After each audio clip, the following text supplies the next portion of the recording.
check.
Hi there, everyone. Hi. Good morning, good evening, good afternoon, good night, good whatever time it is from wherever in the world you may be joining us. It is our little annual, weekly, daily, monthly trivia thingy bob. Socially distant trivia pub quiz benefiting a whole slew of bars. Thank you, everyone, for joining us from all over the place. Okay, you don't know any of these bars, but you'll try Crimson General. That's all good, because it doesn't matter if you know the bars or not, and you could just play along for fun anyway, because it's all for a good cause. And if you want to donate, you can donate. If you don't want to donate, who cares? I don't care. Does anyone else care? No, we don't care. Hey, how's everyone doing tonight? I think everyone looks like they're in a good mood, which is excellent. Let's go over the rules of the evening. And if this is your first time playing, don't worry about it. We'll make it very evidently abundant. First things first, coming across the leaderboard right now in the chat, that's where you're going to communicate with me on all things trivia, where the leaderboards, the Google Forms, the answer sheets, all of that will happen right here in the chat. Blakery, it is time to party. And to start your party, please open up the scoreboard right there and put your team name in. Try to be clever. Clever team names get you bonus points from me. This is, of course, brought to you live from my bedroom on the corner of 111th. And don't say too much where it is. Actually, it's a big block, so if you find my house and want to stalk me, go for it, you sad, lonely individual. I'm not worth stalking. Of course, everything we do benefits the furloughed staffs of a slew of bars here in New York who have been in certain disrepair of their employment stability because of, well, lockdown. Of course, our charter members were the Brazen Head and the Waylon, one in Brooklyn, the latter in Hell's Kitchen. Joining soon after were my bar, the Gaf West, Gaf East on the Upper East Side, and Biddy's Pub, also on the Upper East Side. And our newest friend, of course, Hibernia Hell's Kitchen, another Hell's Kitchen stalwart. Everything that you donate through the duration of tonight goes directly to the staffs, not management, of all of those bars. As you might know, most of New York is still on the ish lockdown front, where we only have 25% indoors, and that means a lot of staff aren't working. A lot of barbacks, bussers, etc., are not working. So anything you do to help supplement these great people's income would be financially very, very karma pointy.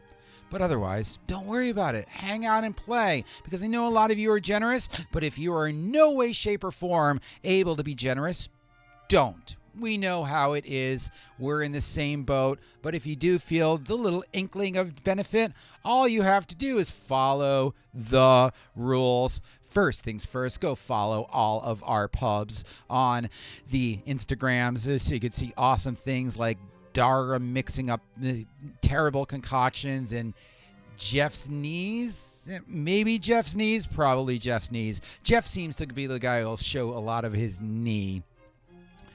And also follow me if you don't already. All right, now let's go over the rules. First rule, donate. $10 per person suggested to Venmo. I will then redistribute it amongst all of our bars and their members. Austin T. Rogers at Venmo. But again, if you just want to play along for fun. Next, open up the form. All of our answers are submitted via Google Forms. Coming across the Google chat right now is said Google form. Click that, open that up, and then we'll figure out how to work it in just a second. I'll let you know in just a bit how to work that Google form. Boy, oh boy, we got a light of great rounds tonight. Next, get on the leaderboard. I already sent you that link, but you're going to hop on over to the leaderboard. It looks something like this. There it is. Yeah. And I see most of you already on it. Hop on the leaderboard and give us your team name and try to be clever, try to be funny, because it's fun that way. We've already got Taxonomic Nomenclature, Ted Cruz's Tan Line, Jay, Chris Mold, Andromeda's asleep right now, help, the OGs, Johnson & Johnson and No More Tears COVID vaccine, Austin Rogers, #1 OnlyFans subscribers. You don't want to see that. That is gross. That would be gross. Tiger, Rolling Right, sorry in advance, and a couple other teams. but hop on over to that leaderboard. If you don't see it, scroll up the chat and you'll see it just forthwith, and put your team name in. Next, name your team and which bar you support. Most of you guys have already done that, but that is on the leaderboard. Scroll up to find it. Teams of no more than 6 players, please. Not like we could check, because you're going to communicate with your teammates however you may desire, be it through group text, through a separate Zoom, through chat, whatnot, however you do that. And you know what? 6 is a great number. Too few? You're going to suck at this. Too many? And there's the chatter, the crosstalk, and the static that makes finding a definitive answer that much harder. So I like 6. 5, 6. That's pretty much the wheelhouse. Please don't shout out the answers. That means newcomers right there. The chat's to smack talk other teams, and maybe for some bonus questions later on in the night. But if you think you know an answer, please do answer it on your Google form, or hold your fingers back, because the chat is for, well, you just don't want to spoil it for people. Don't spoil it for people by answering anything in the chat. Also, don't spoil it for the competition by Googling answers. Googling answers, not cool. That's why we play trivia, because we want to learn from our mistakes. By the way, studies have been done. If you are told that you are wrong on something, you are more likely to remember it. So Googling sort of doesn't help you. No Googling. Jay Zuckerman and Indy both with the wallet. Yes, the classic wallet. In jokes here every Wednesday.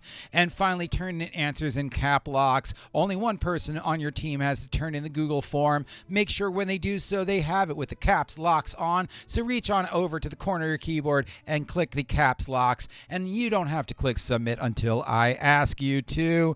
Cecilia's not playing, just here to say wallet. All right, guys, we got some great rounds tonight. Round 1 is fashion brands. Round 2 is firsts. Round 3, rhyme time. Round 4 is sitcoms, the audio round. After that is worsts. That's right, we go from firsts to worsts. And the last round night, as usual, is random shit you should know. First round is round 1, fashion brands. I'm going to show you 12 photos of fashion items. They are repeated redundantly in the Google form, so don't worry if you don't see them properly up here. 12 images will come up on screen. Then you're going to hop on over to the Google form with your caps locks on. You're going to tell us the name of each of these fashion brands. And that's it. And then after that, I'll give you plenty of time to discuss with your teammates through whichever means you so desire. After that, I'm going to ask you to turn in the forums with the caps locks on and your team names at the top of the page. We'll settle any disputes in the chat right there. We'll tally up our scores and we'll see who's in the lead going into round 2, firsts. Round 3, rhyme time. Round 4, the audio round, is sitcoms. That's going to be interesting seeing how that plays out. The worsts for number 5 and the last round night, random shit you should know. Why aren't any of these rounds Harry Potter? I've done way too many Harry Potter rounds, and I don't fucking feel like it right now. Please, if there are children watching, fuck is a word older than most words in the English language, so it's actually cool for you to say it. Yeah, you can say it because it's an ancient word. Fuck. All right, guys, here we go into fashion rounds. Coming up on screen are going to be some series of pictures. All you have to do is name us countries by currency. I forgot to change this slide. That was last week. Coming up, fashion brands. Tell us the name of them. There's number 1 and number 2. What is the name of each of this brand? You will note over there on the Google form a slew of numbers. Number 1 brand, 2 brand, 3 brand, etc., etc. All you have to do is with your caps locks on, tell us which of the brands you think they are. Except, you know what? I think this might be multiple choice. Did I do this multiple choice? Someone let me know if I did it multiple choice. I think I did. And of course, all of these images are repeated on the Google form for reference when communicating with, my first word was juxtaposition of hegemonic devices as illustrated by Kant's 14th law, Jay Zuckerman. All of these are repeated redundantly on the Google form, so if you need them as a conversation piece with your teammates, you may refer to them. Here's number 1 and 2, number 3 and 4, and name the brand or designer. Here's numbers 3 and 4. in brands or designers. I did make this multiple choice, so this might not be as hard as I thought. Ah, shit. Now I remember why I made it multiple choice. There are some red herrings in there. Some of those brands listed are not answers to anything. Yup, there are decoys in there. Decoys abound in Name the Brands. But don't worry if you don't know anything about brands, because coming up is round 2 firsts. After that, rhyme time. Round 4 is sitcoms. Round 5, the worsts. And the last night, round 6, random shit you should know.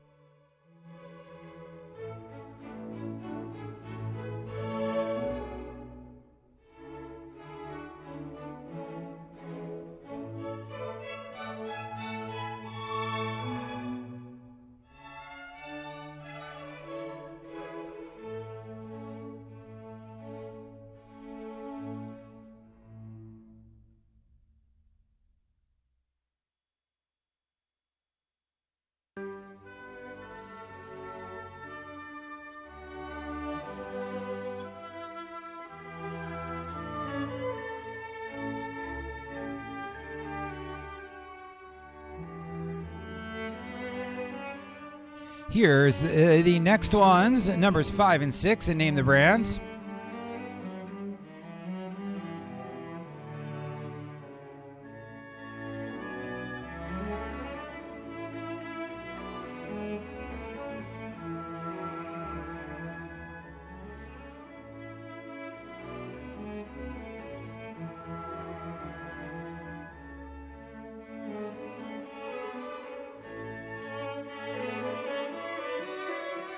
Again, guys, all these are repeated redundantly therein on the Google form, so don't worry if you didn't see them properly. You can use it with your teammates to rediscuss and reassess. Here's numbers 7 through 8. There will be 12 in total, so you're just at the halfway mark in Name each of these brands. And they are multiple choice, so don't worry. You will be able to see them all on the Google form. And coming up next is round 2 firsts. Round 3, rhyme time. Round 4, sitcoms. Round 5, the worsts. We go from firsts to worsts.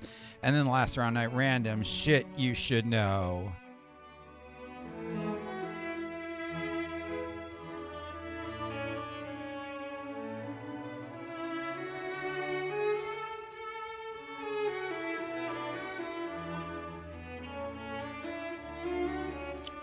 And the numbers 9 and 10, only a couple more later left.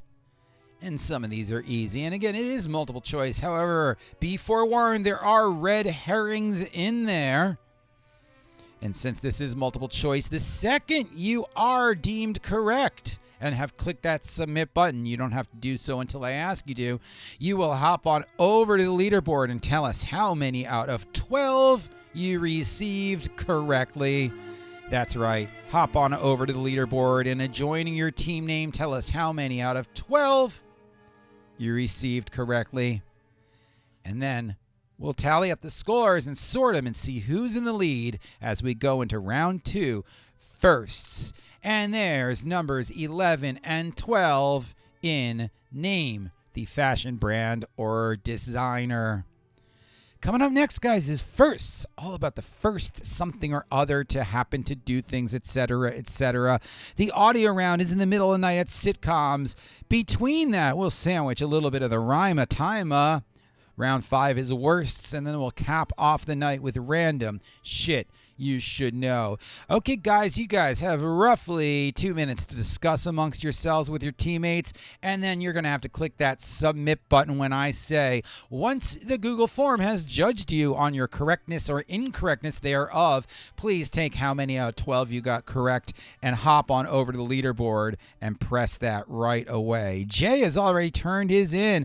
Ted Cruz Tan Line have turned their in. Pandemonium have turned them in. Sorry in Advance have turned them in. That means there's roughly a third, 2/3 of the teams left. And since you know exactly how many you got correct, hop on over to the leaderboard immediately and tell us next to your team name how many you got right. If you don't have the leaderboard for some reason, even though it's in the Google form, here it is again for you to put your team name in there. And want to know what happened last week? Again, No Rush, who's won 4 consecutive weeks. Can anyone upset the team that is sometimes called No Rush, sometimes Caterney at Law, sometimes something else? They change their team name every week, but they have won again. Although Texas Style Chili almost took them out, and Heartthrob Bob Loblaw's Cobb Job Law Blog made an admirable run for third. Let's see, can anyone take out that blue team who always seems to win? Everyone else, you guys have 2 more minutes to click submit of your Google form and then hop on over the leaderboard and tell us how many out of 12 you got right. Tonight, benefiting the Gaf East, Gaf West, Brazen Head, Biddy's Hibernia, the Waylon, and which one did I miss? Biddy's, Gaf East, Gaf West, Hibernia. No, I said that one. I always miss one. 2 minutes to click submit. And then we're moving on to round 2 firsts.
All right, guys, we're moving on. Let's click that submit button and hop on over to the leaderboard, and we'll reveal the answers in just 1 second. Looks like we're all turned in, going good to go. Here are your answers to name the brands. Everyone's turned in?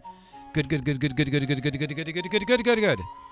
Number 1 was Jimmy Choo. Jimmy Choo does shoes. Of course, the wedding dress would be Vera Wong. Yves Saint Laurent for number 3, doing a Mondrian-inspired miniskirt. Hermes, I believe that's a Birkin bag. The Kooples, urban British kind of wear. Michael Kors, aspirational luxury. It said MK on the side of the bag. Uniqlo with their famous puffer jacket.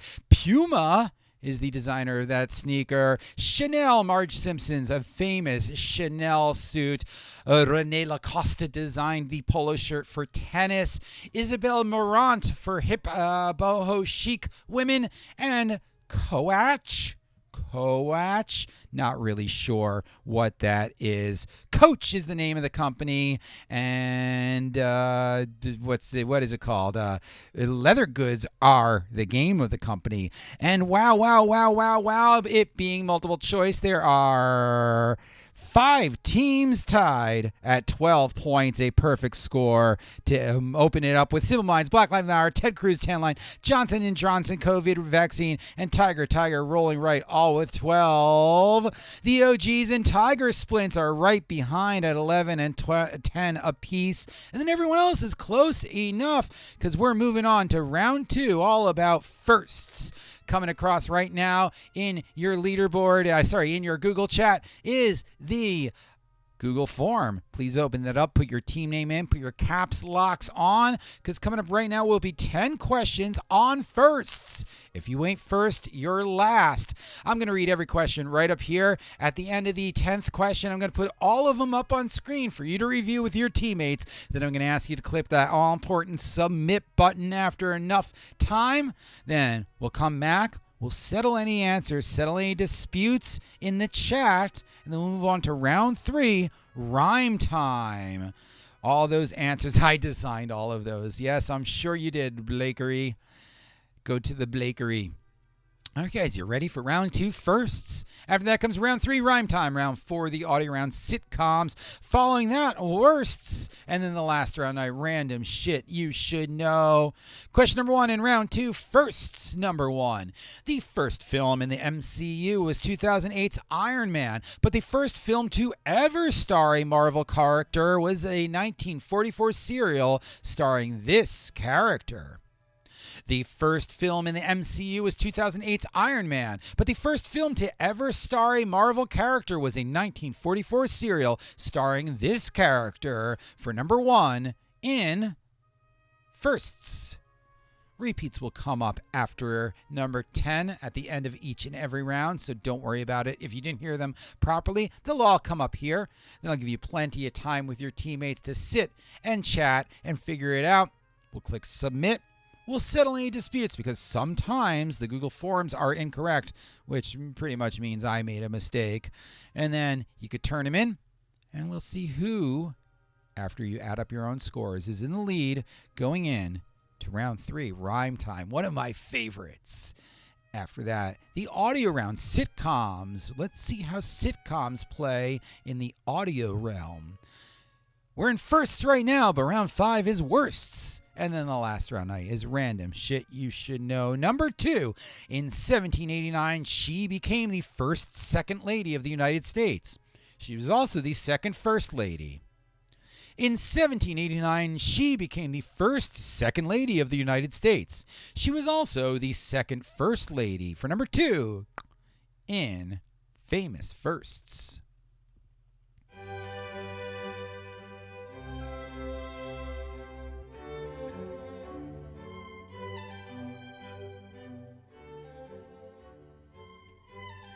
And remember, guys, if you didn't hear them properly the first time, the repeats will come up at the end of each and every round, so don't fret. And remember, if you are turning in your answer sheets, make sure your caps locks are on. Reach on over to that corner of your keyboard and click that caps locks key because they are case sensitive. And if anything is disputed, please wait until after I reveal the answers at the end of each round. 5-way tie for the lead at 12 points apiece. Perfect scores for 5 teams. 2 more teams right behind it. And all the way down there in the bottom, even in the bottom, Jay with 3 points still can catch up because there's enough points at hand indeed. He starred as the first man on the moon in 2008's First Man. For number 3 in firsts. He starred as the first man on the moon in 2008's First Man. For number 3 in firsts. Repeats will come up after number 10. I'm interested to see how you guys like rhyme time because it's an all-new round just written. And sitcoms. We're going to try to listen to sitcoms. What a world we're in. It's like everything went straight to Clubhouse. Oh, is it Club? Someone put a tweet up today which was like, Clubhouse, great. So I get to sit through low-quality audio of the panels I never went to at marketing conferences. Here's question number 4. On April 18th, 1923, Babe Ruth hit the first home run in the opening day of Yankee Stadium, just hours after the Star-Spangled Banner was conducted by this American March King. For number 4 in firsts. The first Star-Spangled Banner in Yankee Stadium was conducted on April 18th, 1923 by this American March King. For number 4 in famous firsts. Halfway through the round, or almost halfway through the round. And then the repeats will come up after number 10. Then we're going to do some rhyme, Tom. Rama, rama, rama, tama, tama, tama. Followed up by some audio sitcoms. And then the last round of the night is random shit you should know. Q, full name or just last?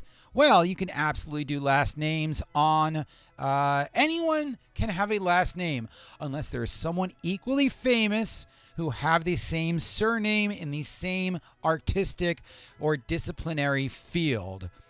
For example, one of these questions on this round, you need a full name because someone else shared that surname.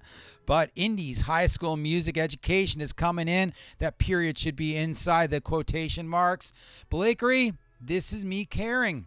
Literally don't care how wherever that goes. It could go wherever it wants. It's a free period. It's a free radical. In 1877, for number 5, during the Romanian War of Independence, the NMS Randunica attacked and sank the Ottoman Empire's monitor ship Sefi, marking the first time a ship was sank by one of these devices without also sinking the attacking vessel. Because apparently that happened before. Mostly the Confederacy, because they can't even make a boat sink. Ha! Confederates. In 1877, during the Romanian War of Independence, the NMS Randunica attacked and sank the Ottoman Empire's monitor ship, the Sefi, marking the first time a ship was sank by one of these devices without also sinking the attacking vessel. For number 5, in famous firsts. Yeah, Blakery, you know that's fair. I know that's fair. But a lot of people don't know that's fair. A lot of people are like, well, why did that last name count and this last name didn't? Well, the reason it did was because different people have different last names, but same people have different last names, or different people have same last names. And if you're in the same realm, well, that's not going to count. Example would be, presidents' names. Got to be specific with presidents. Or in that case, first ladies, if they might share the same name. Here's number 6. The One is unsurprisingly the first track off of this 2020 Taylor Swift album. 50-50 choice here.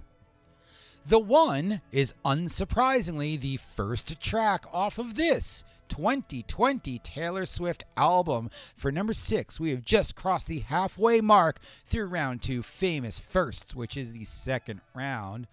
Firsts is the second round. This doesn't really make sense. Round 3 is rhyme time. And again, you guys have been immensely generous throughout the past couple months, nearly a year of lockdown, and your generosity towards Gaf East, Gaf West, Brazen Head, Biddy's, Waylon, and Hibernia.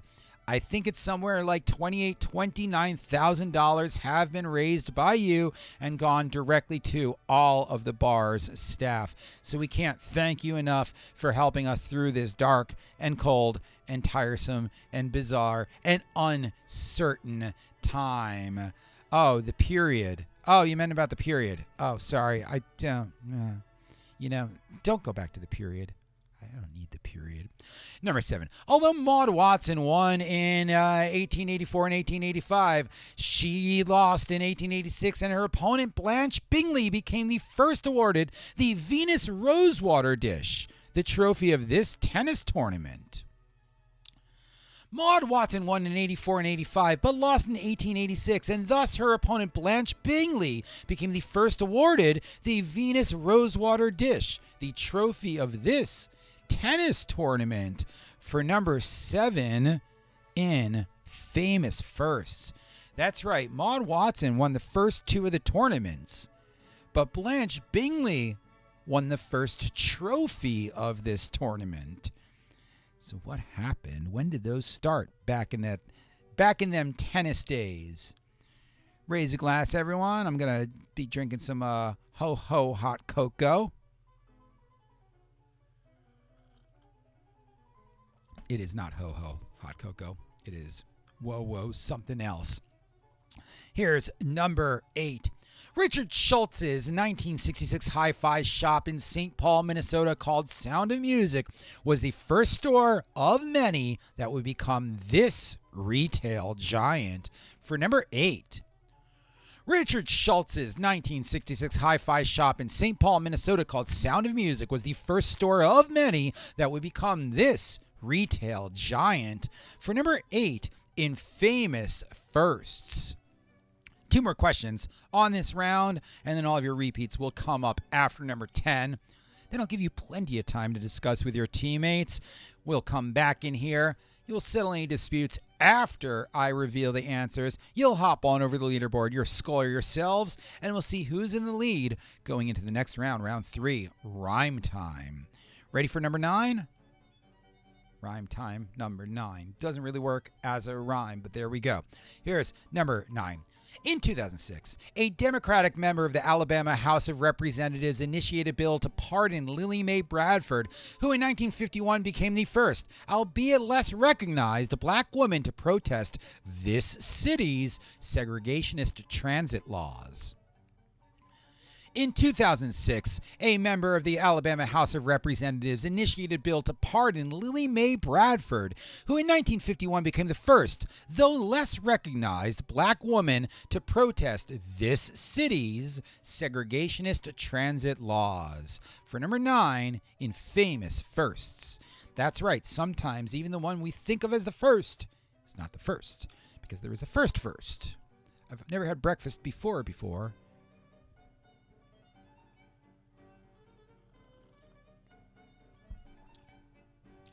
All right, last question in this round will come up. Then all 10 will come up on screen for you to review with your teammates. Then we'll move on to the next round, round 3, rhyme time. Question number 10.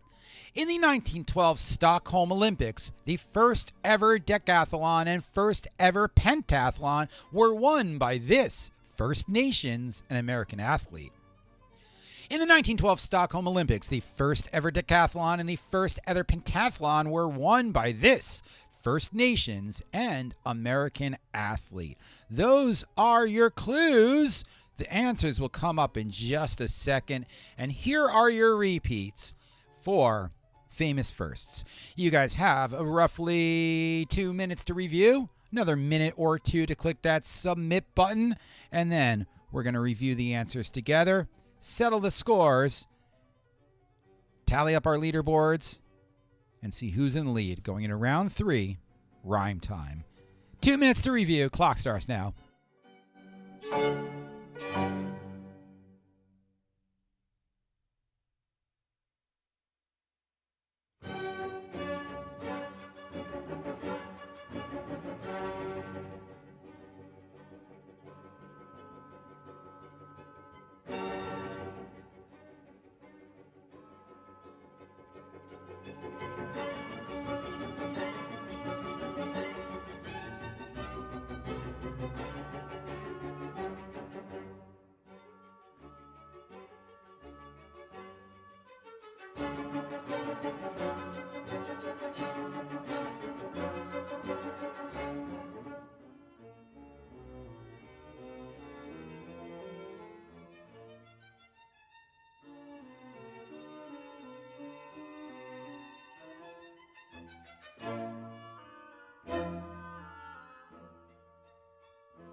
Okay, guys, let's wrap them up and turn them in. Looks like almost everyone's turned them in, and if for any reason you have any disputes whatsoever, please wait for me to come back and reveal the answers, which I'll do so right now.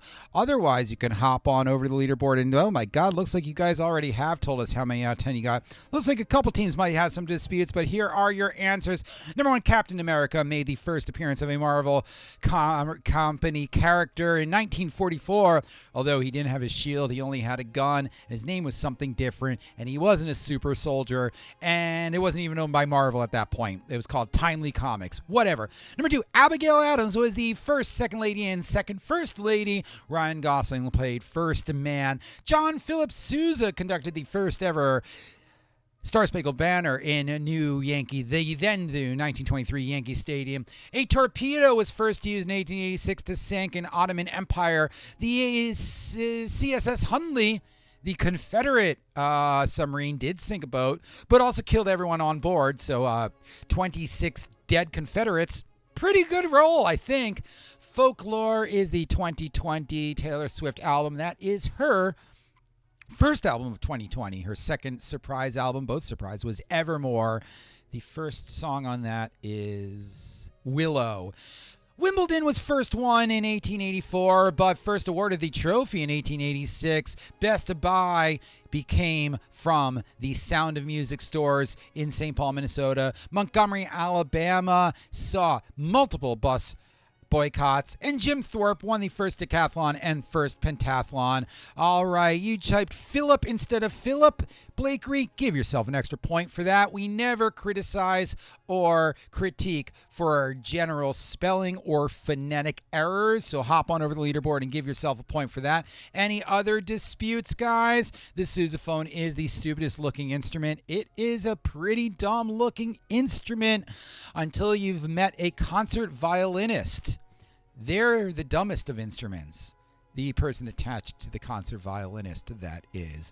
All right, guys, hop on the leaderboard. Tell us how many out of 10 you got correct. And it looks like we had a 10 out of 10 for one team. A whole slew of 9s out of 10s. And let's see who's in the lead as we go into round 3. Rhyme time. Ted Cruz's tan line is in the lead with a perfect 22 score. Black Lives Matter and Johnson & Johnson No More Tears COVID vaccine right behind them at 21 apiece. 20 apiece for Simple Minds and the OGs. 1919 for Tiger and Tiger Splints right back in it. Everyone else still pretty close at hand. And remember, we got some cool rounds coming up next. Rhyme time. Round 3, rhyme time is round 3. Round 4 will be sitcoms. The worsts, from the firsts to the worst for round 5. And the last round night random shit you should know. There is your form for the forthcoming round, round 3. Rhyme time is easy. Only the rhyming words are necessary in the answer. You may omit a half of a name if it doesn't fit the rhyming scheme. Please do not be possessive. Please do not be plural. It's just the word and the word that would rhyme together. Try for the right order, but either order will do. So you're going to hear one clue that will form 2 separate rhyming words that are not possessive, not plural. You don't need the extra name, the surname, or the first name to make it work. Just the bare rhyme, and either order will do. But the order I'm going for is the order I'm going for, and the way it would be used in a sentence. Here's an example. A water carrier branded with the image of a Disney chipmunk would be a Dale Pail. We don't need the article, the or a, just Dale Pail. A water carrier branded with the image of a Disney chipmunk, Dale Pail. Everyone got it? Get it? Open up your form, caps locks on. Try your best to write it in the order I anticipated. No plurals, no possessive, no articles, no first names or last names if it doesn't make sense in the rhyme. Just give me the 2 words that rhyme in the singular. Ready, steady, go. Professional wrestler Hulk in the guise of an unsophisticated Aussie. professional wrestler Hulk in the guise of an unsophisticated Aussie for number 1 in rhyme time. 2 words will rhyme in that form that will make this make sense to you. Yes, Cecilia, R.I.P. Captain Jack Daniels, it will make a comeback at a certain point in time when I feel like getting back to before and after. I don't know. I got to be honest. I like rhyme time better than before and after.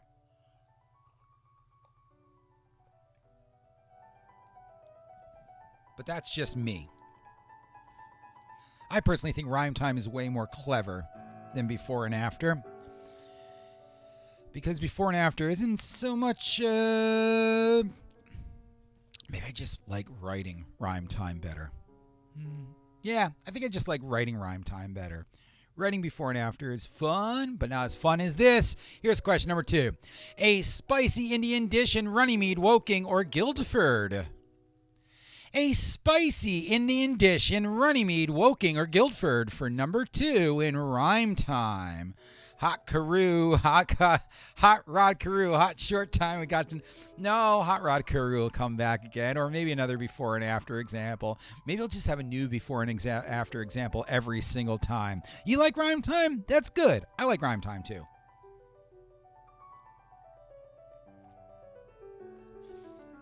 And of course, at the end of question number 10 on rhyme time, I'll display all of them up there on the board.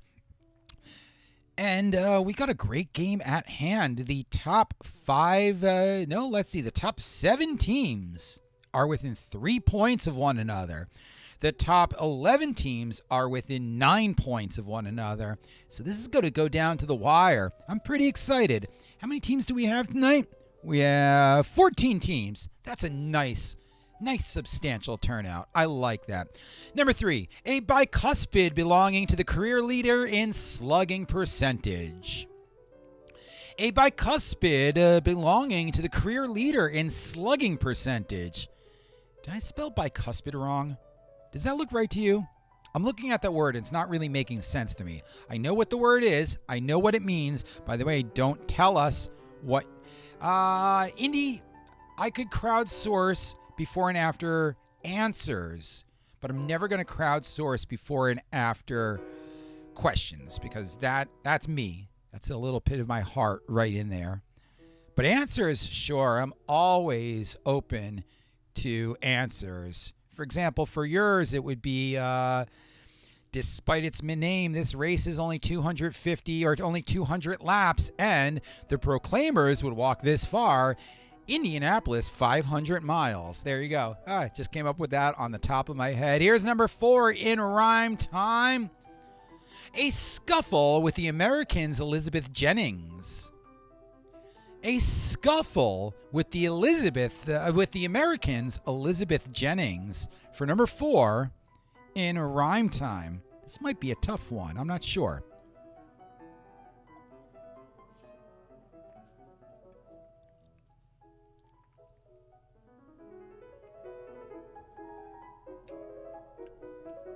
Yeah, before and after sort of is just double hard trivia. It's like, if you don't get one right, it's over. Unless you've got, a nice team that'll help you sort it out. Here's number 5, repeats after 10. Eine Deutscher Patriarch of 1313 Mockingbird Lane. Eine Deutscher Patriarch of 1313 Mockingbird Lane for number 5 in rhyme time. Doing really well tonight, guys. Lots of great scores. The last round had 1, 2, 3, 4, 5 different 9s out of 10s. Only one 10 out of 10. So let's see. I wonder who that is. I hope it's not our prior 3 weeks winners, because they've just been on a roll. But I think I found a way to throw a wrench in their works. And I hope it succeeds. And I hope it succeeds in letting one of you crown yourselves, remotely, of course, and safely, your own winner. Number 6, halfway mark. The Argonaut's golden garment, now owned by Blonde L. Woods. The Argonaut's golden garment, now owned by Blonde L. Woods, for number 6 in Rhymey Timey. See, Rhymey Timey works. Rhymey Time does not. Rhyme Timey does not. But rhyme time. Number 5 is clever. You like number 5? Yeah, I like number 5 too. That one was pretty fun. Again, much like before and after, these are reverse engineered. I write the answers first and then I come up with the clues. So that one was definitely I don't know where I'm going with this one. Oh, now I do. Also threw in a little in-joke to Brahms too. Get it? Yeah, a little Brahms joke. A little Brahmsy in there. But not really. Here's number 7. A shamefully fearful Marvel duck. Duck in quotes. A shamefully fearful Marvel duck for number 7 in rhyme time. Since this is really a group exercise, at the end of this round, I'm going to put all of them up on screen, and I'm going to give you a little bit longer than average time to come up with each of these answers. Remember, guys, when you're filling them in, team captains, caps locks on. No possessive, no articles, no plurals, and try to get them in the right order. Again, I put it the option that you could get them in either way, but try to get them in the right order. Number 8, the trickster god of the Norse, acting a little bit contrived. The trickster god of the Norse, acting a little bit contrived for number 8 in rhyme time. This one's pretty clever too, I think, if I don't say so myself. I don't know what that accent is.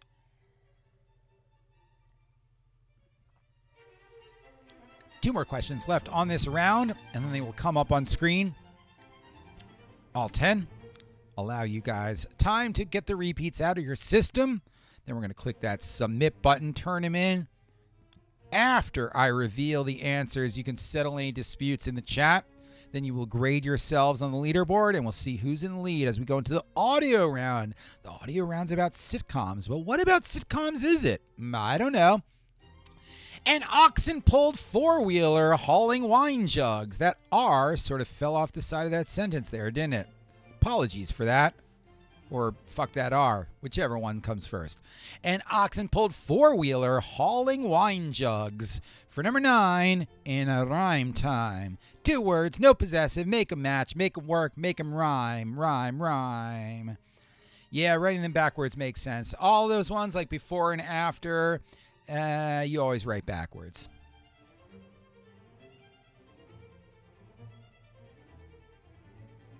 There's a couple others I write backwards. Rhyme time I write backwards. This I rhyme back. What else? Do I write movie math backwards? No, I don't write that backwards. I write that forwards. What else do I write? There's a couple kinds of rounds I write backwards. But this is obviously one of the most essential ones to write backwards. And number 10, an extremely cowardly large-bodied corvus. An extremely cowardly, large-bodied corvus. All right, guys, coming up right now on screen are all of your repeats. You will get 2 minutes to review these and another 2 minutes to click submit. I know the cowardly coronavirus. It's cowardly enough on its own. That sneaky, sneaky coronavirus.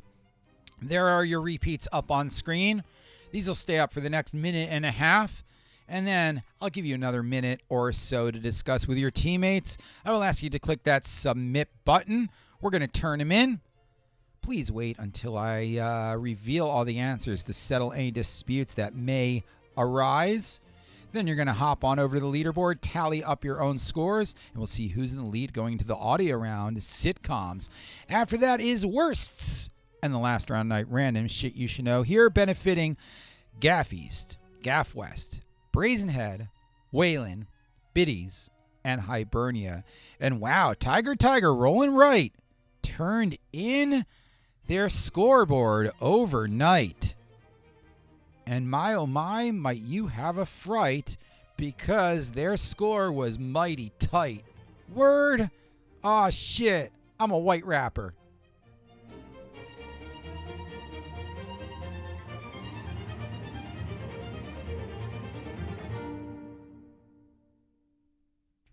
Well, Indy, you'll be able to understand how I write this much trivia come September when my book comes out. It's trivia. Spoiler.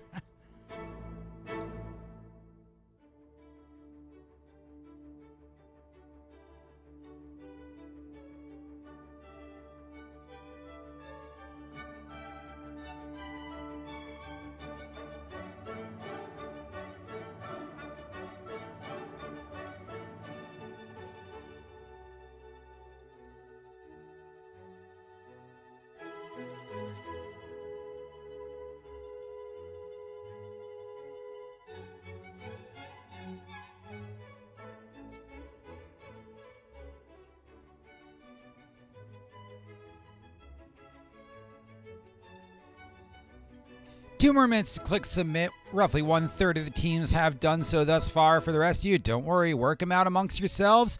And remember, guys, coming up next is the audio round.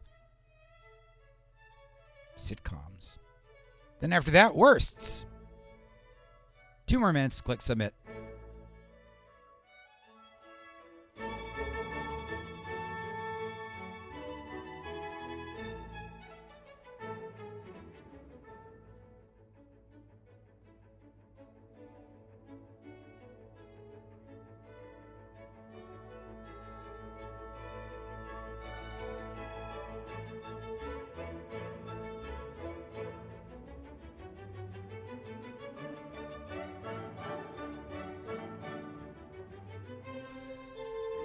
All right, guys, let's click that submit button. Remember, round 5 is the bribery round. Everything we raise tonight goes to the Gaf East, Gaf West, Biddy's, Brazen Head, Waylon, and Hibernia.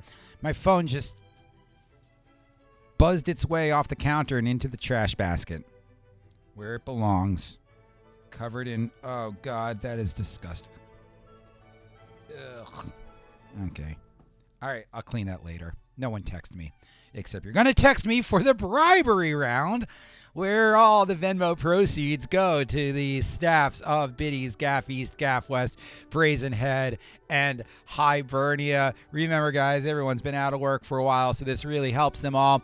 I think tonight we've already raised $1,000 from you guys, so that's fantastic. But we're going to get asked for some more, because we're poor cold little street urchins, and me, please, I have another, and I don't know what that means. Looks like every team is almost in. If you have any disputes whatsoever, please wait until I reveal the answers right up here to round 3, rhyme time. If you have no disputes and are satisfied with how the Google form has adjudicated you,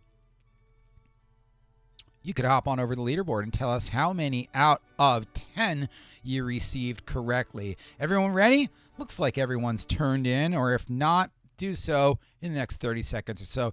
Your answers are as following. An unsophisticated Aussie wrestler Hulk would be a Bogan Hogan. Number 2, Woking's Indian dish would be a Surrey curry. A bicuspid by the league leader in slugging percentage, a Ruth Tooth. A fight with the Elizabeth of the Americans is a Russell Tussle. Eine Deutsche resident of 1313 Mockingbird Lane would be German Herman Munster, of course, and that's Kerry Russell for the prior one. The Argonauts Golden Prize on Reese Witherspoon. That was a Reese Fleece. The Marvel Cowardly Duck would be a Coward Howard. A marginally cheesy Norse god would be a Hokey Loki. A four-wheeled oxen carrying a whole slew of wine would be a Flagon Wagon. And a dangerously cowardly Corvus, the largest of the crow family, would be a Craven Raven. A Molar Bowler is a great answer, but no one named Molar ever led the majors in slugging percentage career numbers. It's a great answer, but blah, blah, blah, blah, blah. We had debate if it was Hogan. No, it's definitely Bogan, because Bogan is the unsophisticated Aussie. And I think everyone got that right.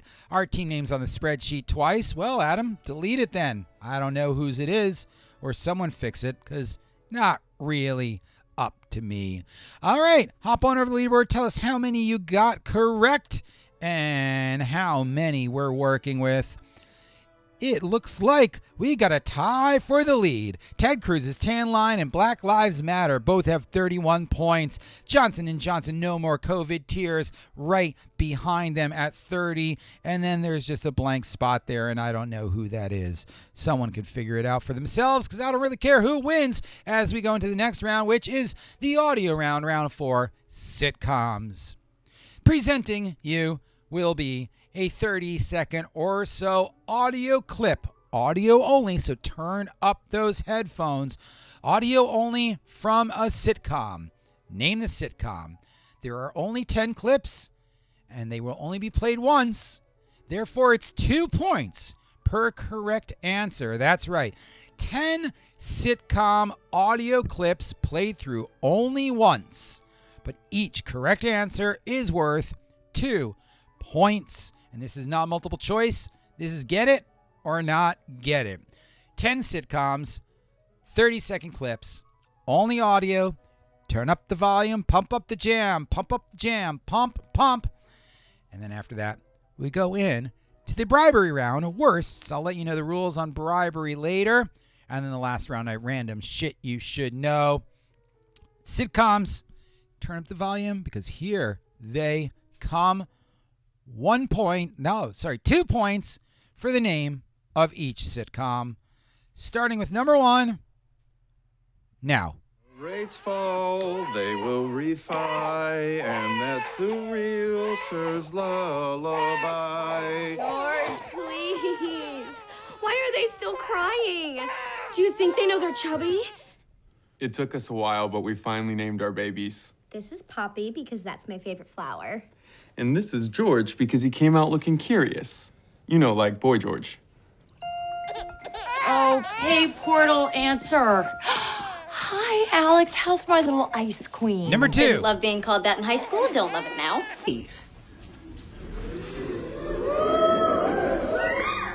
Steve who?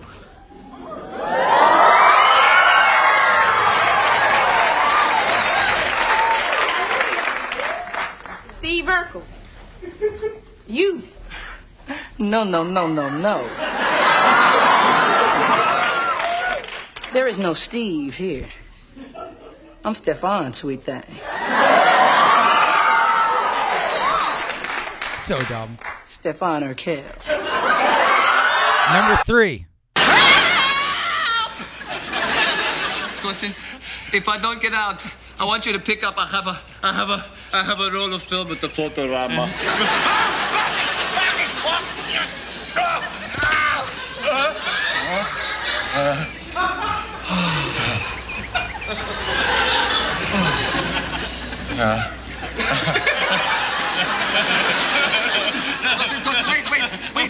Wait. I know how to keep us from sinking. How? Well, I saw this movie once. Yes. Did you ever see Tarzan Fights for His Life?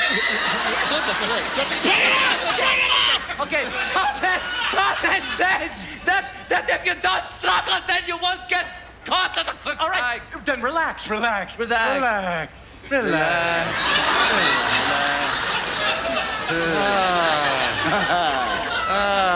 Hey.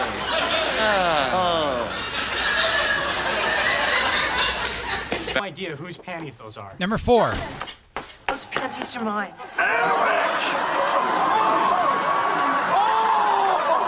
You are a god!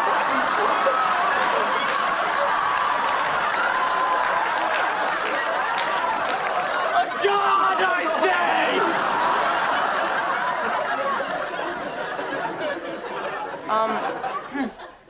Mom, why were your panties in the Vista Cruiser? And please be as specific. Number 5. Number 5. What was that? What happened here? This is a holdup. You robbing the bathroom? No, we just blew our way into the bank next door. Ha! Now I know what he had in that suitcase. He had dynamite in that suitcase! Now guess what I got in this gun? It's bullets. It's a fruit that's bigger than us. Number 6.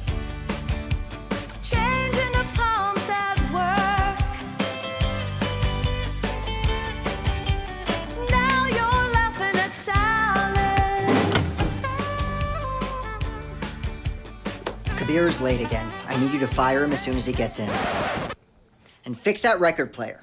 Not like you and all the time it was my fault. Oh, it's so Number obvious 7. now. I've seen the light. Well, I must be punished then, mustn't I? You're a naughty boy, Forty. Don't do it. What am I going to do? She's going to be back at lunchtime. Now wait. Look, I'm a dead man. Do you realize? Easy. You're dead too. We're all dead. Don't panic. What else is there to do?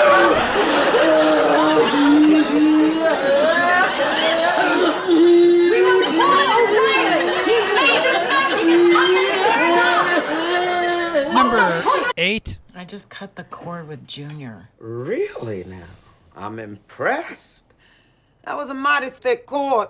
Now that I've done it, I don't like it. Being number 2 sucks. I bet. But now you're number 2 with your son and your husband. Seriously. All right. I remember the first time Dre got good news and he called you instead of me. Now, it was the right thing for him to do, but that didn't make it hurt any less. That's exactly it. I want Junior to have help. Number 9. Please, come in. Louis, you didn't tell me Allison was Chinese. This is the only surprise you've ever given me that I've liked. I'd like to present you with a traditional gift of oranges. I buy them wholesale. Yes. Eddie, shut the door. Shut the door. Shut the door. Shut the door. I'll just put these in the kitchen. Who are you? Are you Eddie? Yes. I'm Audrey, Allison's friend from youth orchestra. Call her. She'll explain everything. And number 10. Your mother's got a purse, right? Right. Right, so when they're not looking, you just reach in and grab some cash. Got it? Got it. Here. These will get you buzzing like a bee. Now put them in a safe place. If you want more, next Tuesday after school, put $20 in this flower pot. In that pot? Yeah, I'll take the money and leave the pills. Understand? Understand. Safe place. Pot. Cash. Right. Hey, and don't tell anybody. All right, I'll see you, kid. You can go to the bathroom now. First, I have to take a number.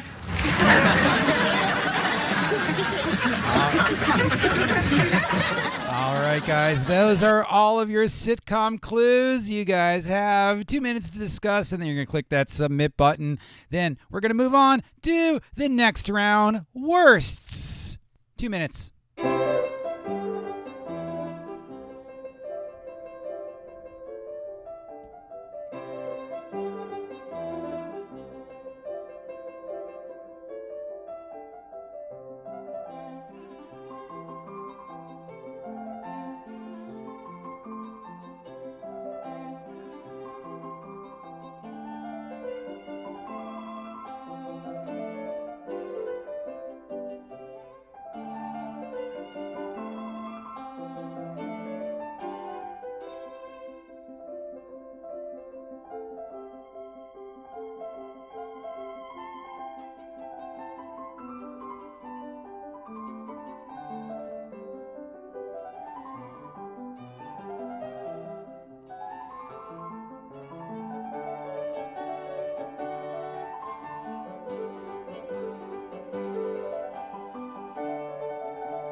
All right, guys, half of you have turned them in, the other half haven't.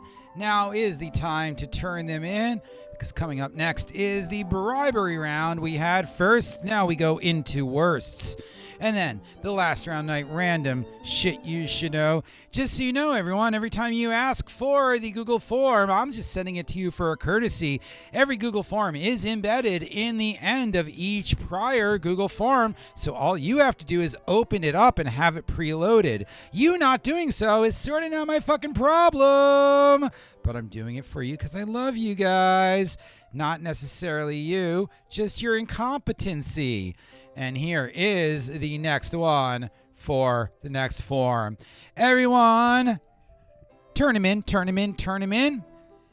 Because we just got a couple more seconds left. And then we're going to see who gets them right after I reveal the answers. If you have any disputes, please wait until I reveal the answers. That said, if you made anything like a generic spelling question or whatnot, go ahead and give yourself that extra 2 points, because every correct answer is worth 2 points. Here we are going into the answers to round 4. Sitcoms. Number 1 was Modern Family. You heard names like Phil and other names. I don't know. I haven't watched that show in years. Family Matters, obviously, with Steven Urkel becoming Stefan Urkel. Perfect Strangers was Cousin Balky. They were stuck in quicksand, and they break character in that. I guess that's why it was on YouTube. That was That 70s Show with Kelso, Eric, Fez, Donna, and Donna's mom. Laverne and Shirley. Did anyone get that? Oh my God, roughly 2/3 of them got that, probably from Penny Marshall's accent at the end. Number 6 was The Unbreakable Kimmy Schmidt. Only a handful of teams got that. 7, Faulty Towers. Nearly everyone else got that. 8, about half of you got Blackish. 9, nearly everyone got Fresh Off the Boat. And 10, totally judging you on how old you are for getting Small Wonder. Good night, Mama. See you later, Mommy. Bye-bye. Bye-bye. All right, guys, do we have any disputes? If not, hop onto the leaderboard and tell us how many out of 20 you got correct, because each was Hoozy Buzzy, Bluesy Blah, Blues, blah, blah. Each was, my microphone just fell down. I know it happens to everyone. Each was verse 2 points, so tell us how many out of 20 you got correct. And then we'll tally up the scores and see who's in the lead as we go into the bribery round, which is coming up. You got it, but you misspelled? Absolutely. Don't worry about misspellings whatsoever. Q, give yourself the extra 2 points for misspellings. And I think we're all turned in, because it looks like we have a new leader going into the bribery round, which is Johnson & Johnson No More Tears had a 20 for 20, and they are in the lead over the 49 of Black Lives Matter, the 47 apiece of Ted Cruz's Tan Line and the OGs, and 45 of Tiger Splints. Well done. Absolutely great job. And we have 3 points, 5 points, let's say, between first and fifth place as we go into the bribery round. Oh my God, surprise. Surprise, surprise, you rub your eyes when you're living in the city. It's do or die.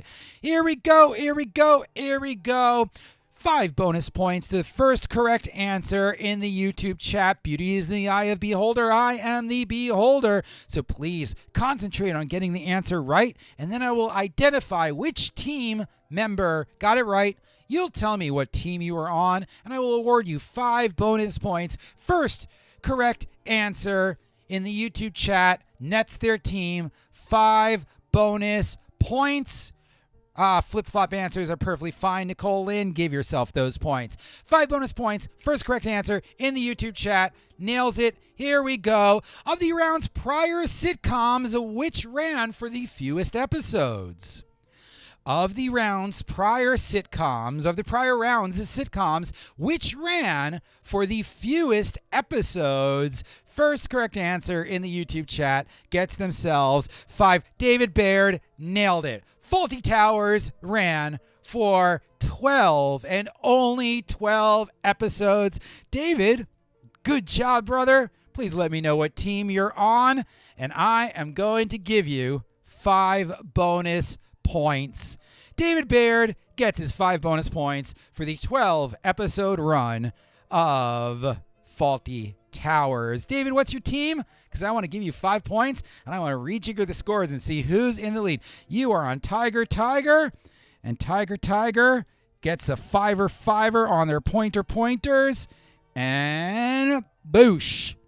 Tiger shoots up 2 spots into a very, very competitive 44 points. 44 for Tiger, 45 for Tiger Splits, 47 apiece for OGs and Tan Cruz's Tan Line, 49 for Black Lives Matter, and 50 points. Your leader, Johnson & Johnson. No more tears. COVID vaccine. Here we go into the bribery round. And here's how the bribery round works.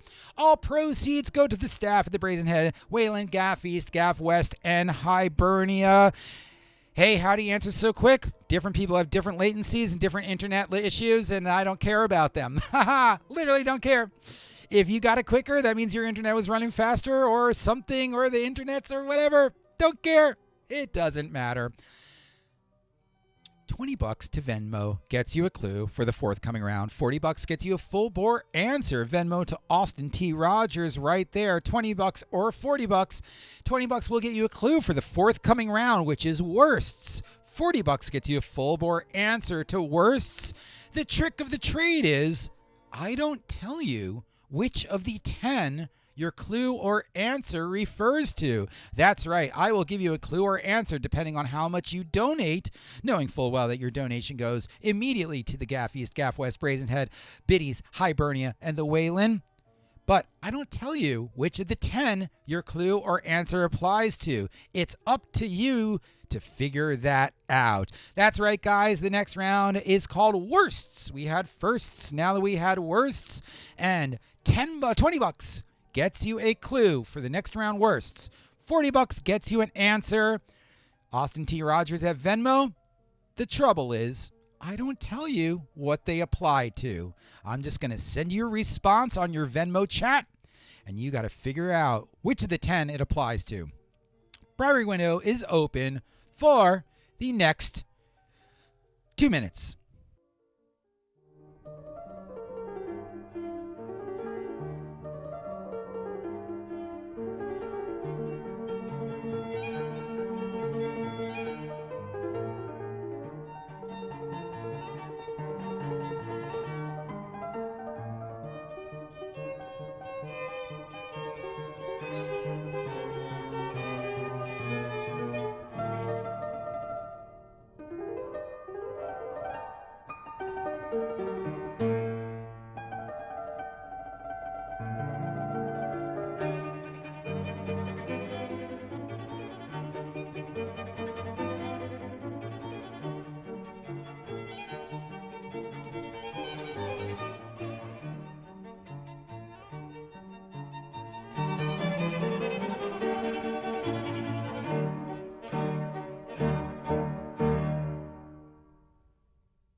I don't think David answered before the clue was read, or before he heard the clue, because I was talking a good 30 seconds before I saw his come across the board. So he just might have had that much slighter of an internet connection. Because the rest of your downstream snipes were all about Yankee Stadium and stuff like that. I mean, That would be pretty prescient to nail that one off the bat. Because I did talk for about 30 seconds before I saw his answer. So it, to me, looked like an appropriate amount for one of the faster lag times. That said, as Blakery says, if he nailed that sight unseen ahead of time, that's actually more impressive because that was his only guess. He didn't throw a fucking fusillade of guesses like Yankee Stadium, Grand Concourse, Blackish. He just said Faulty Towers, full stop, one guess, no other hazarding guesses. So I got to surmise either A, lightning precision and rolling the dice, he put it on 32 and it came up 32, or he heard it in time. All right, guys, here we go into the round 5. Worsts. Round 5 is all about worsts. 10 clues are coming up on the board, and then we'll have all of your repeats. There's your Google form one last time, and then we go into the last round of the night. Random shizzy, you should nizzy. There's neither rizzy nor busy to any of the quizzies that you may expizzy in the fizzy rizzy. Whatever. We had firsts, now we have worsts. 10 clues, then after that, all 10 will come up on screen. Then we'll move on to the last round night random shit you should know. Johnson & Johnson No More Tears vaccine ahead by 1 point over Black Lives Matter. And Tiger rolling right, hop into a nice and easy striking distance on the strength of David's Faulty Towers. Number 1 at a 15% tomatometer. Oh, it might tomatometer. How do we want to say this? It's tomato meter, but I want to say it funny.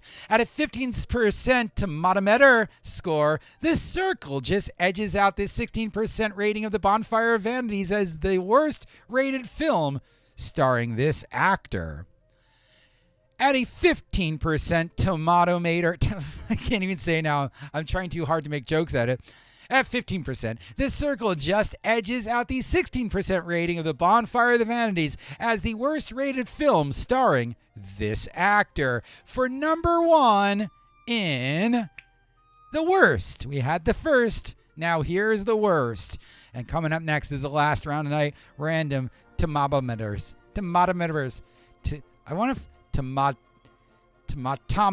Tomatometer. There we go. Tomatometer. That's what we're going to call it. The tomatometer. Yes. At a 15% tomatometer rating, This Circle just edges out the 16% tomatometer rating of The Bonfire of the Vanities, Bonfire of the Vanities, as the worst rated film starring this actor. Number 2 in the worst. This actor's worst film is 1990's Heart Condition. Just 2 movies earlier, he starred in his best, which landed him the Oscar for Best Supporting Actor. This actor's worst rated film is 1990's Heart Condition. Just 2 films earlier, he starred in his best rated, which also landed him the Oscar for Best Supporting Actor. For number 2, we went to the worst, and now we're in the first. We went to the first, and now we're in the worst. 3, 7, 9, 10 questions left on this round, and all 10 of them will come up on your screen for your repeating pleasure. Then we're going to see, can anyone catch up to those topper echelons, those tomatometer echelons of teams? Tiger.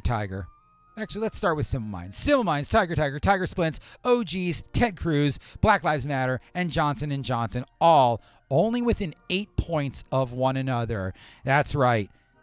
7 teams within 8 points of one another. Here tonight, benefiting Gaf East, Gaf West, Brazen Head, Biddy's, and Hibernia number 3. Exacerbated by the World War, the pandemic that began in this year landed a 5, the highest and worst rating on the Pandemic Severity Index.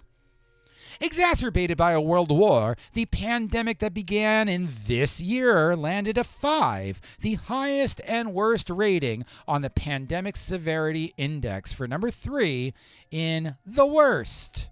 Obviously, there might have been other worsts before, something as esoteric and modern as a Pandemic Severity Index existed. I'm sure historians have ex post facto applied the pandemic severity index to other pandemics in the past, but we're going with the ones that they were sort of around for, you know? Tomatometer. Yes, Q, you got it. Tomatometer. Oh, yes, Indy. Oh, absolutely. Whenever you talk to someone, be like, well, the tomatometer said, the what? The tomatometer? The what? The tomatometer. It's like when people can't say documentary.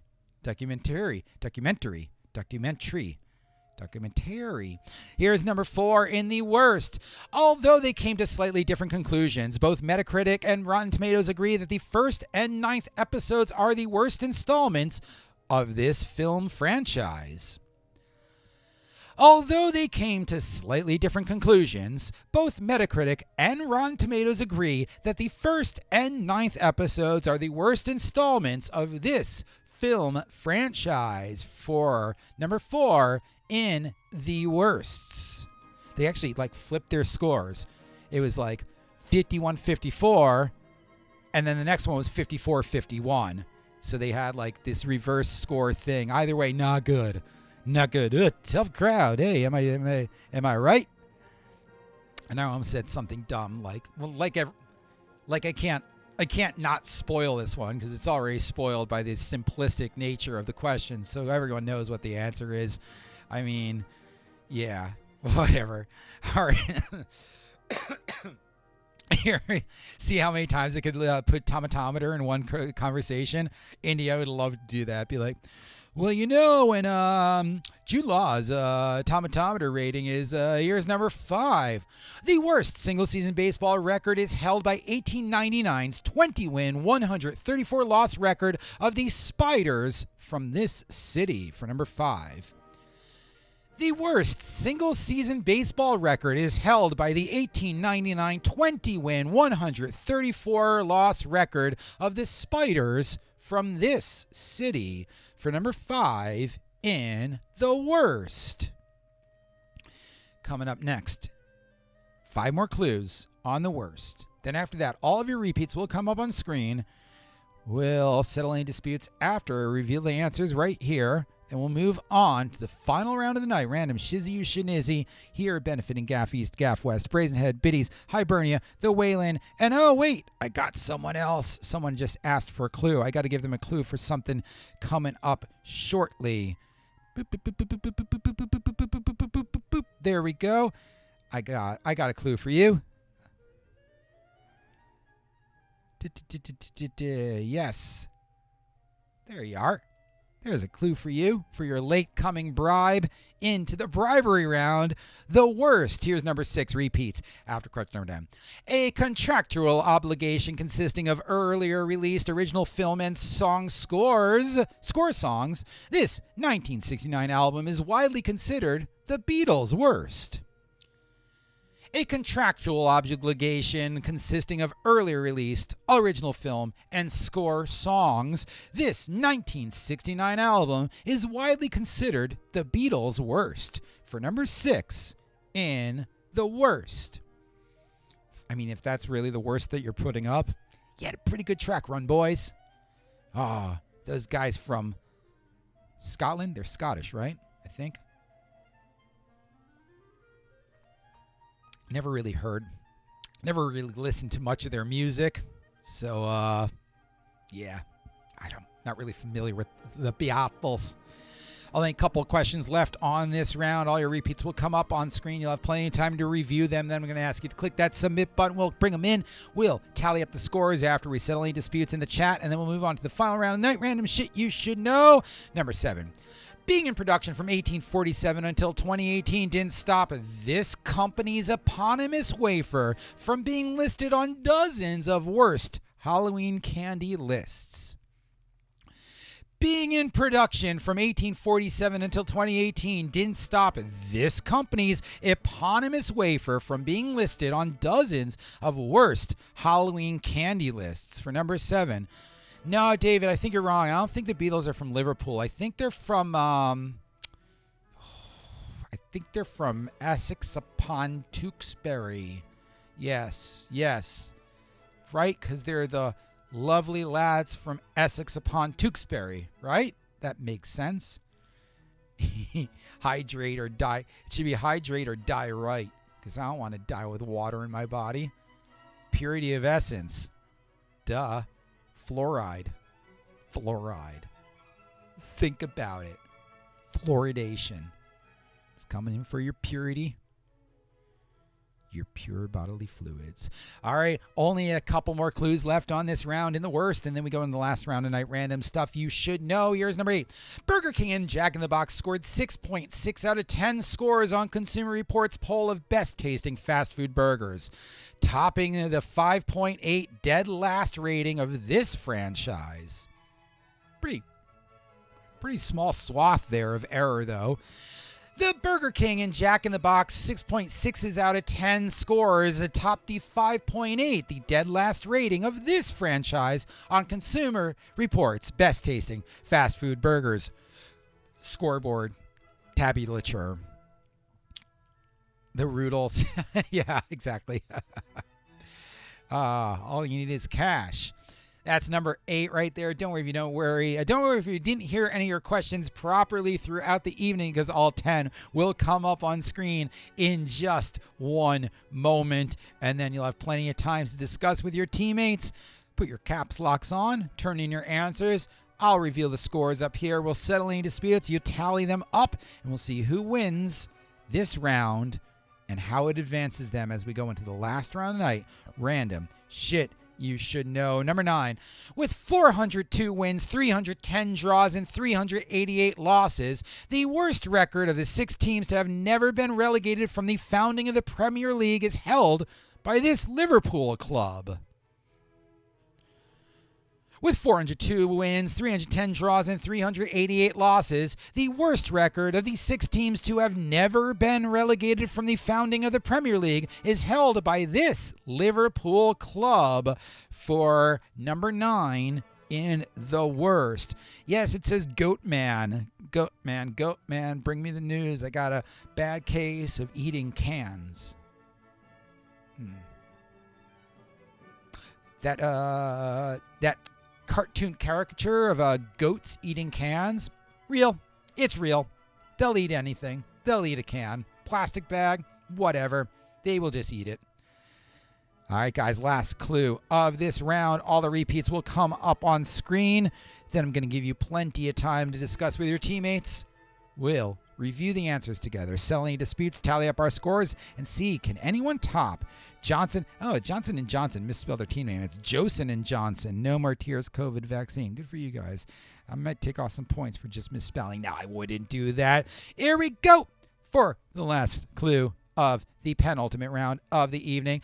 Boasting a record 231 mile per hour wind speed, this tallest mountain in the northeastern United States has been proclaimed as the home of the world's worst weather. This is number 10, the final clue of the worst. Boasting a record 231 miles per hour wind speed, this tallest mountain in the northeastern United States has been proclaimed the home of the world's worst weather.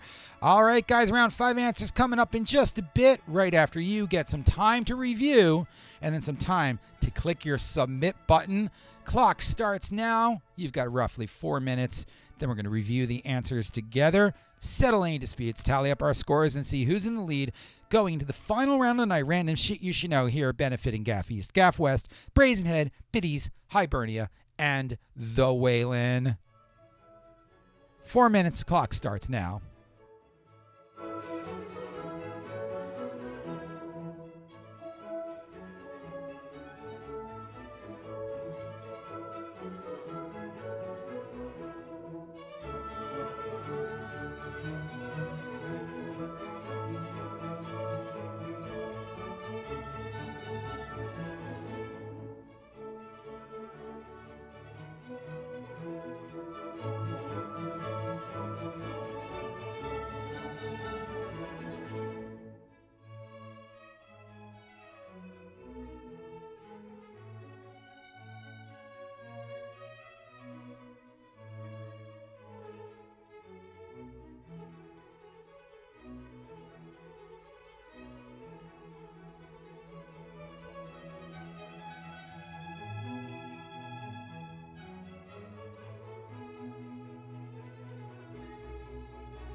Half the teams have turned him in, the other half of you haven't. So let's wrap them up soon. And remember, we're going to the last round of night random shit you should know. One more minute to turn him in.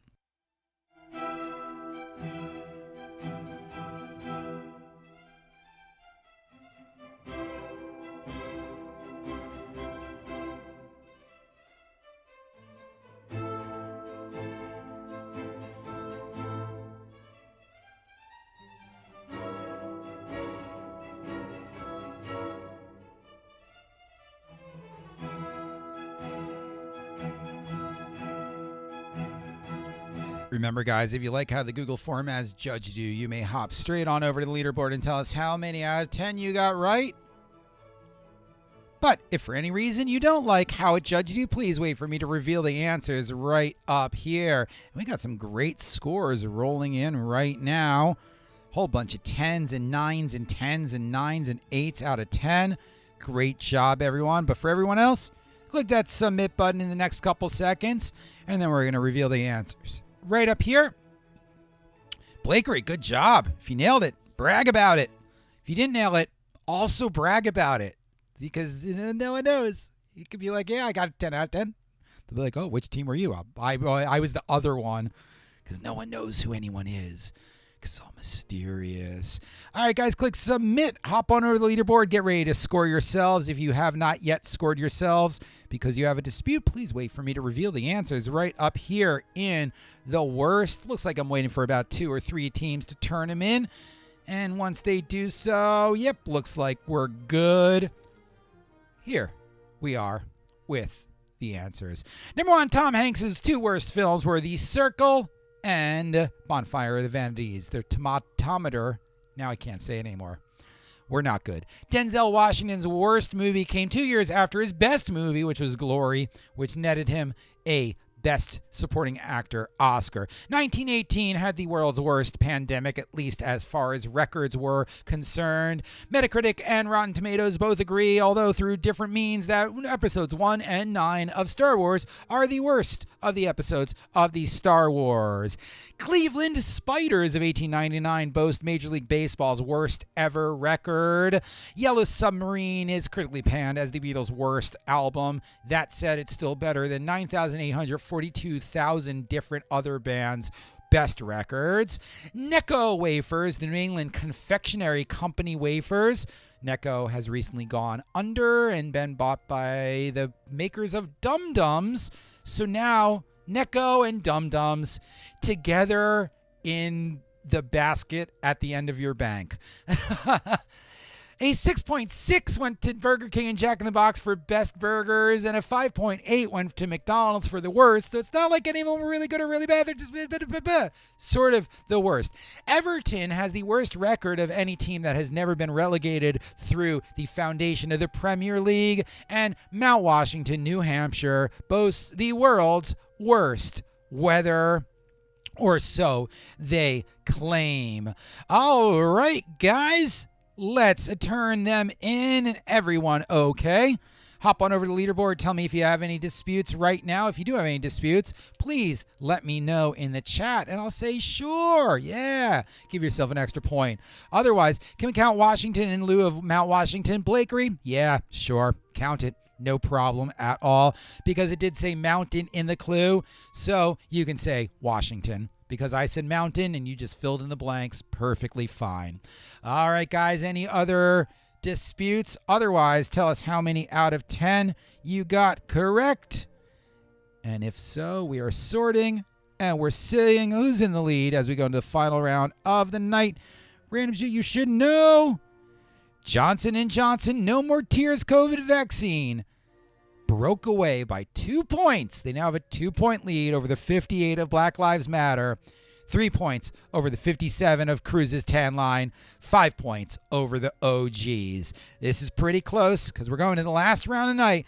Random shit you should know coming across your chat right now is your Google form. Please put your caps locks on. There's neither rhyme nor reason to the last round night random shit you should know. So let's get it on. Can anyone take down these 60 points of, oh, surprise? Oh no, what could this be? Who knows what surprise lies behind these beautiful eyes? I'm talking like some half-written Saturday Live character. Who knows what eyes lie behind the surprise? And then you wait for laughter that never comes. It sounds like a Kristen Wiig character, but like a bad Kristen Wiig has some weird, whatever. Surprise! Here we go, guys. 7 bonus points to the first person to crack this anagram. And again, I don't care about latency issues. I don't care who gets it in first. All I care is that you get it right. First correct answer. Don't worry about identifying your team. Let me identify who the winner is. And then once I identify the winner, I will say, tell me your team name, and you get a 7 bonus point, blah, blah, blah, blah, blah. And this is Crack an Anagram. Crack an Anagram. First correct answer gets 7 points. 7 points on the board. The clue is 99 summer. Descrambled letters. Hi, a sunlit carriage. Ignite one table. 99 summer is your clue. Hi, a sunlit carriage. Colon, imperative, ignite one table. There we go. Let's see. You can scramble these letters. Now, that was a big, long one. No, it's not Faulty Towers. Hi, a sunlit carriage, colon, ignite one table. The clue is 99 summer. Permurgerous, Rachel, is not the answer. Who can descramble this? Fulfilling the clue, 99. Leah, for God's sake, Austin, get on with it. No, Leah. I like stretching it out. That's what All-Star by Smash Mouth Panda Pandemonium is not correct, but it is a admirable answer. Hi, a sunlit carriage. Ignite one table. Who can crack this anagram? Hey, you guys want a hint? I'm going to give you a hint right now. The hint is it's actually 2 separate anagrams. The colon separates one anagram that is a salient separate anagram from the other anagram that is a salient separate anagram. So you can break it up in half, separated by the colon, which might help you fulfill the clue of 99 summer. 99 summer, it's a summer of love. More love than 69 summer, 'cause my first 6 string. I don't know who can do this. Who can crack this anagram? First one to crack it gets their team 7 points. And Althea, that is a guess. That is a guess. Fricka-frack. Do I give it for misspelling? Maiko. Maiko is the first one to not misspell it. Christina Aguilera, Genie in a Bottle. I'm sorry, A334 and Fricka-fack. You guys did not spell it correctly, and it is an anagram. It needs correct spelling. Maiko 331, Genie in a Bottle, Christina Aguilera. That is your answer, and you get 7 points. Let's do it. Mike 0331. Tell me what team you're on, because I can't wait to award 7 points to you and see how much this upsets the apple cart. Great job. And A334 and Fricka-frack. I'm so sorry, guys. You were so close. But it is an anagram. It must be exact. Michael, tell us what team you're on, because I want to give you 7 points as we go into the last round of the night.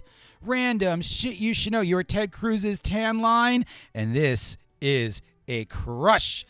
Boom! 64 points for Ted Cruz's tan line in the lead. Johnson & Johnson No More Tears are right behind you at Johnson is 60 points.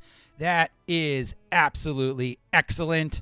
Here we go into the last round night random shit you should know. There's neither rhyme nor reason, so don't work for a theme.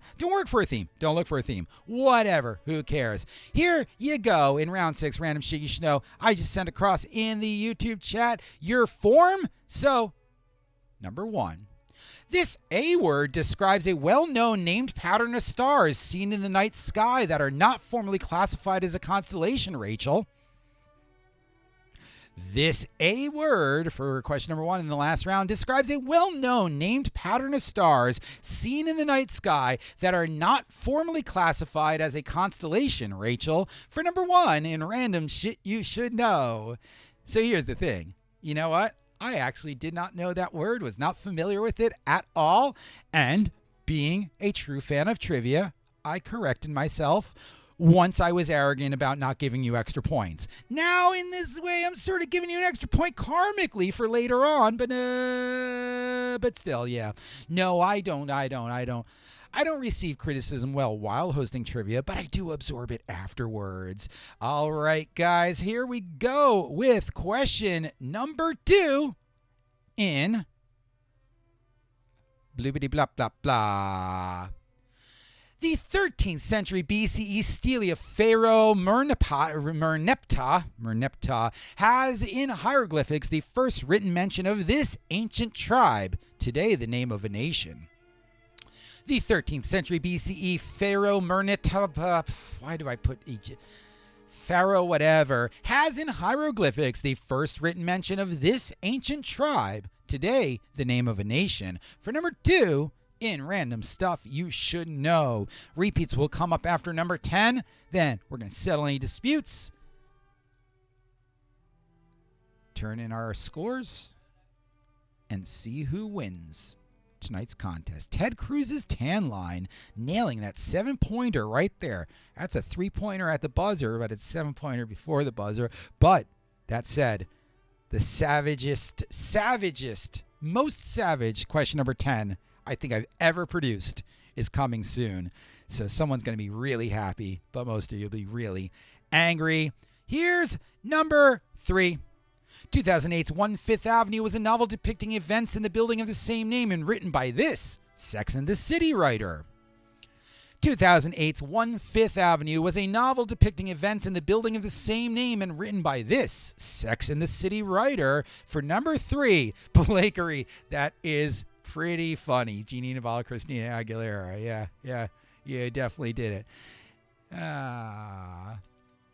No, guys, I'm perfectly fine with being corrected ex post facto. I'm never going to be corrected while I'm hosting. Then I'm going to be a petulant little child and yell at you for being wrong and not allow you to have extra points.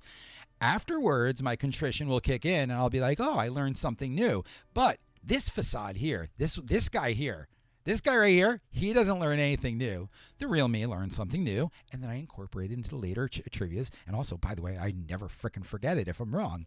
So I'm improving at your expense. So it's not symbiotic at all. It's totally for me. Here's number 4. Kampala is the capital of this nation. For number 4, Chicom in random stuff you should know. Almost at the halfway point of the final round of the night. All repeats will come up on screen for you to review with your teammates. Then I'm going to give you ample time because the 10th question of the night has such a plethora. Sir, what is a plethora? Such a plethora of answers that I'm going to give you plenty of time to discuss with your teammates. And then we go into number 5. Before leading Rilo Kiley, indie rocker Jenny Lewis starred opposite Fred Savage in this 1989 Nintendo product placement movie. Before leading Rilo Kiley, indie rocker Jenny Lewis starred opposite Fred Savage in this 1989 Nintendo product placement movie. I did not know that. I did not know that was her. Also, I have not seen this movie since 1989, so why would I remember anything about it except I was just going to spoil the whole thing. Although if you're of a certain age, I probably wouldn't spoil anything by saying what I was going to say. Maybe you guys could spoil it by telling me what I was going to say. No, don't say it. Don't say it. All right, here we go. Number 6 repeats after question number 10. As used in sushi restaurants, this word literally translates to I entrust to you. As used in sushi restaurants, this word literally translates to I entrust you. For number 6, in random stuff you should know, the final round of the evening here benefiting Gaf East, Gaf West, Brazen Head, Biddy's, Hibernia, and the Waylon as they do a Beastie Boys era karate chop against the fisheye lens of truth. Except it's not fisheye lens, but it could be. I should get one of those little fisheye lenses. Now that would look ridiculous, wouldn't it? Speaking of ridiculous, 50 weeks without a haircut. I think it's time. What do you guys think? Yay or nay? Literally have not had a haircut since lockdown. So that would be 50 weeks without a haircut. Better get a cut, but go for a buzz. Also buzz. Number 7. In 1923, reflecting its newfound status as a capital of the new republic, this city, the city of Angora, was renamed this. Sorry, misphrased that one. In 1923, reflecting its newfound status as capital of new republic, the city of Angora was renamed this. For number 7 in random stuff you should know. I do say it's time every week. I don't remember. This is the highlight of my week, but I'll be honest, through most of this, I'm on autopilot, sort of just laser beams, because I enjoy hanging out with you guys so much more than my generic corporate. No, don't tell them that. I love them too. I totally love them. Ooh, ASMR. What will I discuss in the filler moments if I do get a haircut? Probably how short my hair is. Like, hey guys, it's been 3 weeks since I got a haircut, and it's not even growing. I think I'm going bald. It's gray and modelly, like a koala on crack. Here's number 8. Repeats ever in 10. Filmed partly at Brooklyn's Pete's Candy Store, 2019's Don't Start Now is the second most viewed YouTube music video by this artist, viewed. Why do those letters chop off sometimes? I gotta be more careful. Or not, don't care. Filmed partly at Brooklyn's Pete's Candy Store, 2019's Don't Start Now is the second most viewed YouTube music video by this artist. For number 8, I figured we had worsts and we had firsts. Well, we gotta have some seconds in there to round out the evening and make these seconds of life feel a little bit better. The middle brothers of life, if you will. The little middle children. Won't someone think of the children? Well, someone's going to think of the children of Ted Cruz's tan line who have a 4-point lead over the 60 points of Johnson & Johnson No More Tears COVID vaccine. All that said, the OGs are within 9 points of our leader. Simple Minds down there in 7th place are within 14 points of the lead. And there are, I think, 24 points in this final round of the night. So anyone within 24 of our leader can win. Here we come with number 9. 2 more questions left on the round and on the evening. What kind of insect is the Ancestroides nigrita, known as the chocolate demon? What kind of insect is the Ancestroides nigrita, known also as the chocolate demon? The only reason I put this in here because chocolate demon, that's a cool name. That's a cool name. That's what I call when I'm hungry at midnight. I'm the chocolate demon. Got it. 17 years of improv, and this is all I ended up with. Second City. Groundlings. Apparently, I'm just a 90s high school principal. All right, guys. Coming up is the final round of the evening. And of the round, and of the night, and of the everything. This is for all the marbles. If you are in possession of the Google Forum, you're going to see it says 10-1-2-3-4, etc. up to 15.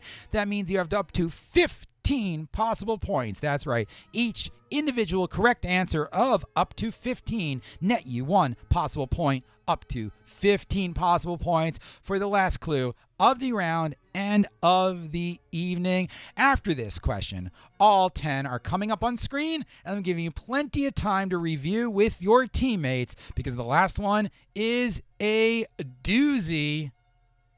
Are you ready? 15 points on the board, potentially for the win. Between January 1st, 1950 and December 31st, 2000, 43 men held the title of boxing's world heavyweight champion. 1 point for each of up to 15 of them. Only surnames, not only, misspelled only. Only surnames are necessary. I don't need any first names. Only one surname repeats, and if you got that, well, good on you. Between January 1st, 1950 and December 31st, 2000, 43 men held the title of boxing's world heavyweight champion. Each of up to 15 of them nets you 1 point. Only surnames. Do not even bother writing the first name of each of these gentlemen who held for 50 years, at least for a month, the world's heavyweight boxing championship. Belt, trophy, whatever. Good to go. I think you're good to go because that is a doozy. 15 points on the board. Last names only, last names only, last names only. No first names. 15 surnames, if they are correct, of boxers who held the championship crown between 1950 and 2000. You get 1 point for each of those names. Here are your repeats. 2 minutes to review these. 2 more minutes after that to click submit. Then we're going to settle any disputes after I reveal the answers and then crown a winner here supporting Gaf West, Gaf East, Biddy's, Brazen Head, Hibernia, and the Waylon. Excellent New York City bars. Excellent people. Just not making that much money, and you guys are helping them out immeasurably. 2 minutes to review. 2 minutes to click submit. Clock starts now.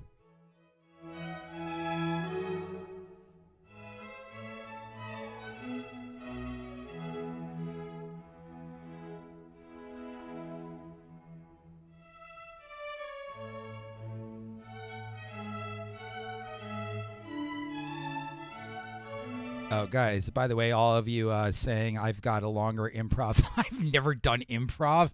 God, no. Why would I do that to myself? Yes, and. Yes, and. Yes, and. Burp, burp.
Aw, that's sweet. Andromeda's asleep. They wrote in the form, help, I don't know.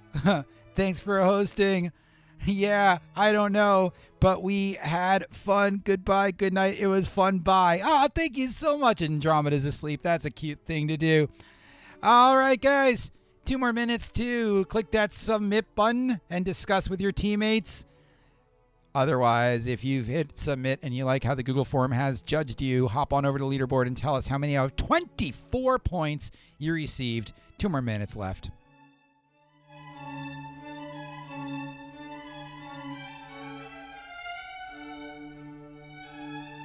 Oh yeah, that's what I do. That's what I do, Q. But yep, just to let you down. Hey guys, make sure that you follow all of our bars on Instagram, Facebook, Twitter, etc. Waylon, Gaf East, Gaf West, Brazen Head, Biddy's, and Hibernia. Just look them up. They're excellent places. And if you're in New York City and you want to swing by, most, if not all of them, have both indoor and outdoor seating. So if you're feeling a little uncomfortable, take a seat outside, have a beer, tip well, because everyone's working really hard right now. And eventually, we hope to serve you in our fullest capacity. And then New York will turn into the raging bacchanal of inopportune decisions that it is known and loved for. And if you're from further afield than New York, well, we can't wait till we're fully open that you guys can come visit.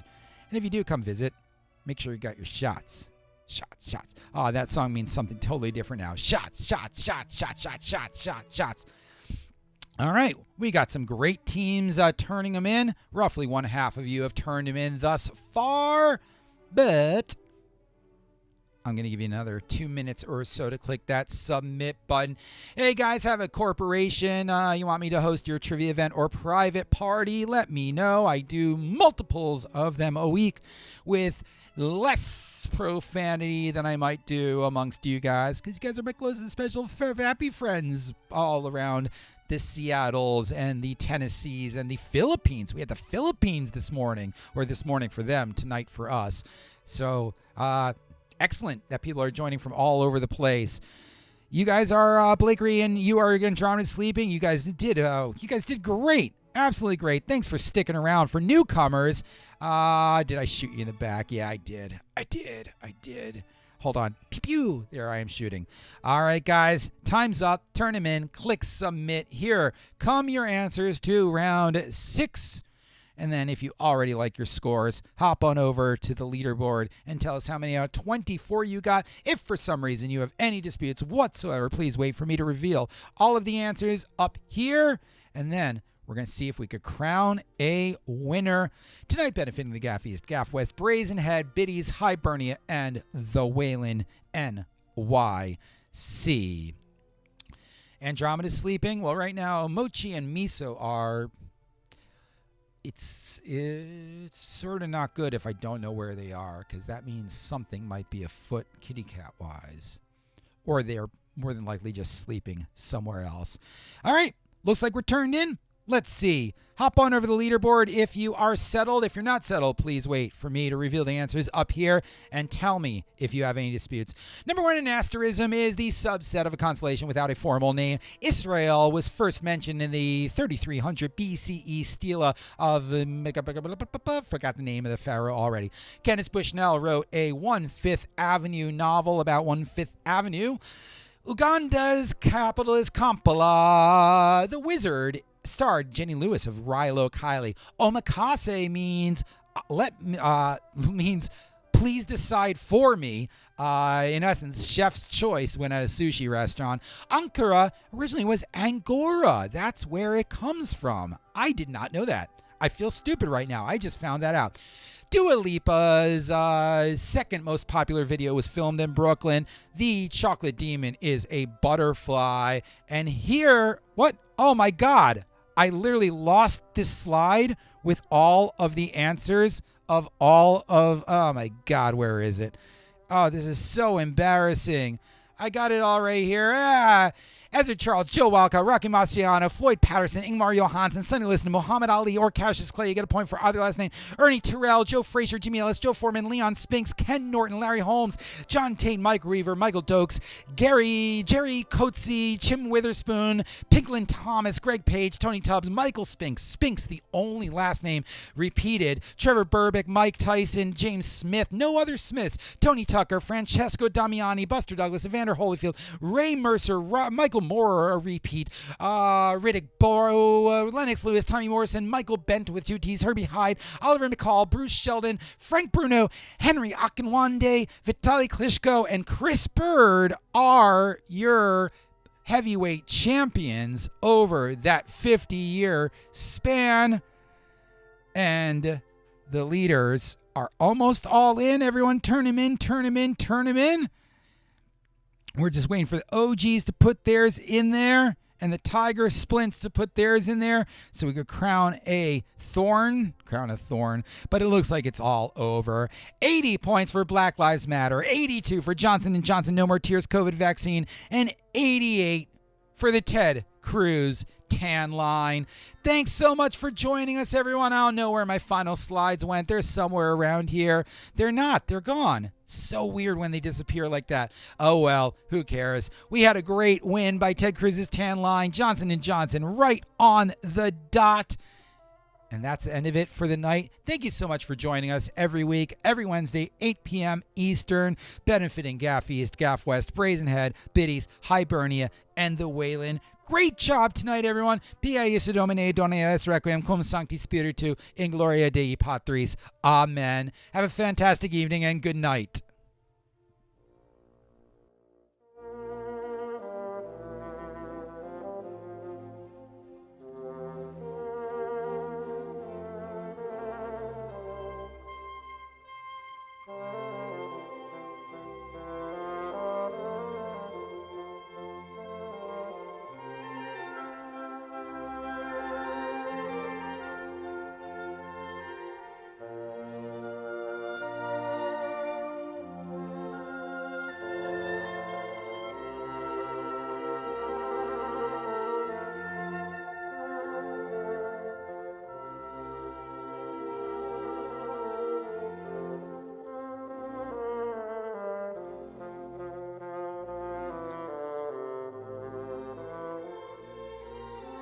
It's from the Requiem Mass. Look it up. Look it up. From the Latin Requiem Mass.